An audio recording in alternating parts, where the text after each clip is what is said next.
नमस्कार, महा MTB मध्ये आपलं स्वागत। मी गायत्री श्रीगोंदेकर, आपल्यासोबत कॅमेऱ्यावर आहे ओंकार शेलार।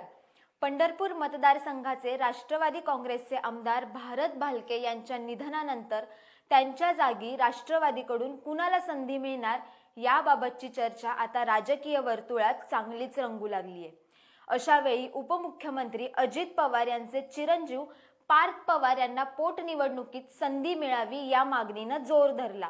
मात्र राष्ट्रवादीची यावर प्रतिक्रिया नेमकी काय हाच विषय आज आपण समजून घेणार आहोत। राष्ट्रवादी काँग्रेसचे आमदार भारत भालके हे पश्चिम महाराष्ट्रातील राष्ट्रवादीचे एक मातब्बर नेत्यांपैकी एक होते। 1992 साली ते तालुका स्तरावरील राजकारणात सक्रिय झाले। विठ्ठल सहकारी साखर कारखान्याचे संचालक म्हणून त्यांनी आपल्या कारकिर्दीला सुरुवात केली होती। 2002 पासून त्यांनी कारखान्याच्या अध्यक्षपदावर आपलं वर्चस्व कायम ठेवलं। भारत भालके यांनी सलग 18 वर्षे विठ्ठल कारखान्याची धुरा सांभाळली होती। मात्र 27 नोव्हेंबरला मध्यरात्री त्यांचं निधन झालं। कोरोना पॉझिटिव्ह आल्यानंतर भारत भालके यांच्यावर रुग्णालयात उपचार करण्यात आले। त्यानंतर त्यांना परत घरी देखील पाठवण्यात आलं होतं। मात्र पुढे काही दिवसांनंतर पुन्हा एकदा त्यांची प्रकृती बिघडली व उपचारादरम्यान त्यांचा मृत्यू झाला। भालके यांच्या निधनामुळे पंढरपूर मंगळवेढा विधानसभा मतदारसंघाची जागा रिक्त झाली आहे। याच जागेवर लवकरच पोटनिवडणुका देखील होणार आहेत। राष्ट्रवादीचे अध्यक्ष शरद पवार यांनी सरकोली येथे येऊन भालके कुटुंबियांचं सांत्वन केलं होतं।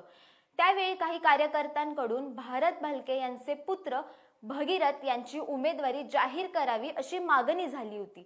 मात्र त्यावर पवारांनी भाष्य केलं नव्हतं। मात्र आता माजी आमदार औदुंबर अण्णा पाटील यांचे नातू अमरजित पाटील यांनी अजित पवार यांचा पुत्र पार्थ पवार यांना या जागेवर उमेदवारी द्यावी अशी मागणी केली आहे। अमरजित पाटील यांनी शरद पवार यांना तसं पत्र देखील लिहिलं आहे।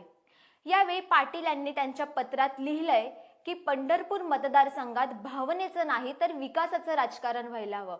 पार्थ पवार पंढरपूरमध्ये आले तर रखडलेला विकास लवकरात लवकर होईल। त्यामुळे पार्थ यांना संधी देण्यात यावी अशी मागणी त्यांनी या पत्राद्वारे केली आहे।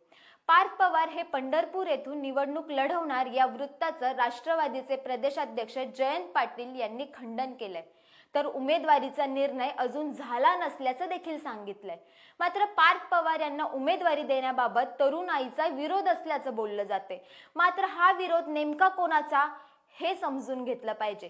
तत्पूर्वी पार्थ पवार यांच्या राजकीय कारकिर्दीवर एक नजर टाकूयात। राष्ट्रवादी काँग्रेसचे युवा नेते पार्थ पवार यांनी 2019ला मावळ मतदारसंघातून लोकसभेची निवडणूक लढवली होती। त्यात त्यांचा पराभव देखील झाला होता। पार्थ यांच्या बाजूने पवार घराण्याची मोठी राजकीय ताकद देखील आहे। मात्र 2019च्या पराभवानंतर पार्थ पवार हे राज्याच्या राजकारणामध्ये कुठेही सक्रिय होताना दिसले नाही। मात्र दरम्यानच्या काळात पार्थ पवार यांची पक्षविरोधी भूमिका कायमच चर्चेचा विषय ठरली। त्यामुळे पार्थ पवार यांना उमेदवारी द्यायची की नाही याबाबत राष्ट्रवादीचे अध्यक्ष शरद पवार साहेब आणि अजितदादा निर्णय घेतील। कार्यकर्ते बोलून जातात पण निर्णय नेते घेत असतात। कोणी अशी मागणी केली म्हटलं म्हणून लगेच ती मागणी पूर्ण होईलच असं होत नाही, असं सूचक वक्तव्य आमदार रोहित पवार यांनी केलंय।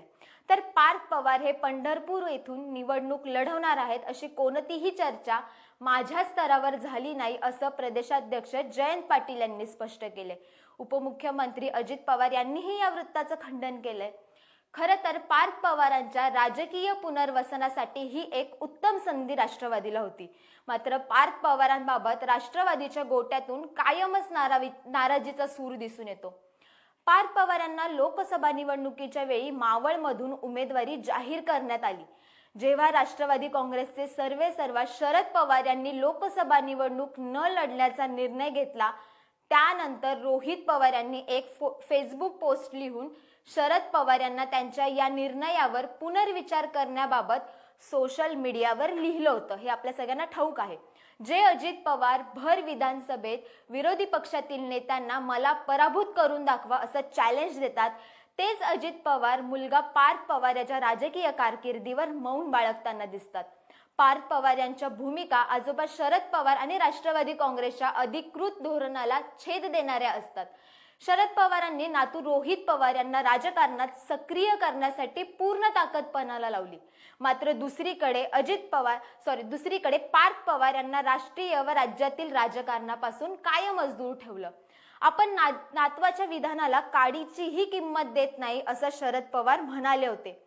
मग हे विधान पार्थ यांची राजकारणातील पद कमी करण्यासाठी केलं होतं का? केवळ खुलेपणाने हिंदुत्वाला पाठिंबा देत जय श्रीरामचा नारा देणं, सुशांत सिंग राजपूत प्रकरणात सीबीआय तपासाची मागणी करणं व भाजपच्या विकासपूरक निर्णयांना पाठिंबा देणं हाच पार्थ पवारांच्या राष्ट्रवादीत राजकीय कारकीर्द घडविण्यातला अडथळा तर ठरत नाही ना, म्हटलं तर इथे वावगं ठरणार नाही. तर तुम्हाला या विषयावर काय वाटतं हे आम्हाला कमेंट बॉक्समध्ये नक्की कळवा. महाएमटीबीच्या फेसबुक पेजला लाईक करा, आमचं यूट्यूब चॅनल आहे ते देखील सबस्क्राईब करा आणि आमचं संकेतस्थळ आहे www.mahamtb.com. या संकेतस्थळाला ताज्या घडामोडींसाठी नक्की भेट द्या. धन्यवाद.